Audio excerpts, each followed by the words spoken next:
O ito na nga po, kausap na naman ni Bapang Ken si Bapang Burnik. Tinuturuan niya magtagalog, kaya lang nangangamoy isda na kasi si Bapang Burnik.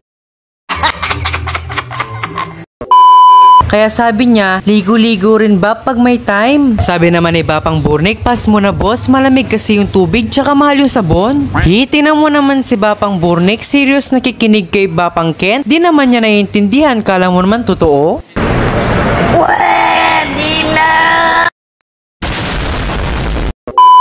Ikabulok mo, Boss Ken? Aywa pala, paresta mo. Pangiti-ngiti ka pa dyan, Bapang Ken? Pero kidding aside, supervisor talaga siya dyan sa planta ng mga isda. O tingnan mo naman, tinuturoan niya na naman yung mga tanga niyang kasama kung anong gagawin. Hinuhugasan nila at nililinis ang mga isda. At hinihiwala yung sira at sariwang isda. Sana all sariwa. Mga ka-fishy, yan nga palang isda, sardines pala yan. Ererepak nila at i-export papuntang Brazil. Sana all na-export. O andito na naman si Bapang Ken. Bida-bida na naman po siya. May bago na naman siyang ipagmamarites sa mga pogi niyang kasama. Kaya lang, sabi niya daw, siya daw ang pinakamabango at pogi sa kanila. O edi ikaw na, Bapang Ken. Habang busy si Bapang Ken sa pagmamarites, may umeepal naman si Bapang Burnok. Pogi nito.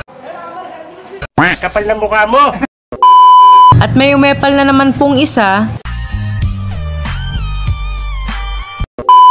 si Bapang Buknoy. At ayun na nga po, bising-busy si Bapang Kent nagmamando sa mga pogi niyang kasama. At ang ginagawa po nila, nag-unload po sila ng malalaking tuna, nililinis at tinitimbang po nila yan para ma-export na sa ibang bansa. Buti pa yung tuna, nakakarating ng Japan at China. Ako kaya, kailan kita mapupuntahan? Char!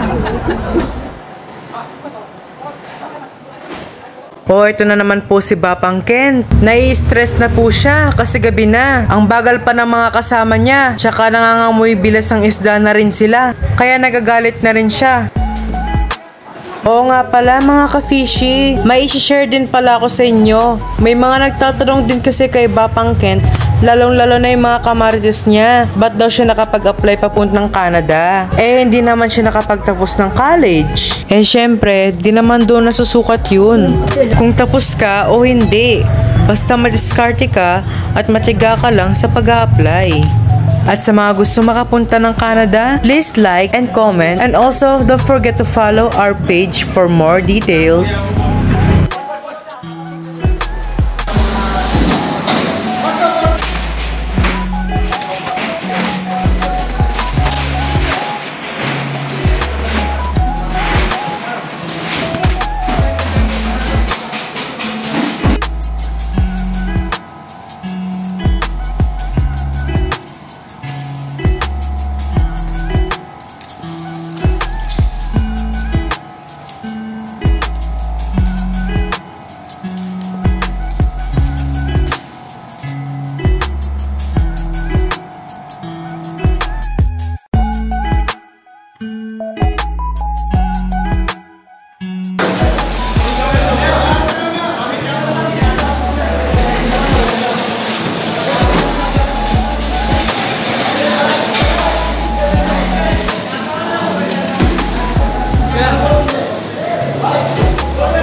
O mga kapishi, nakikita nyo po ba yung mga isdang yan?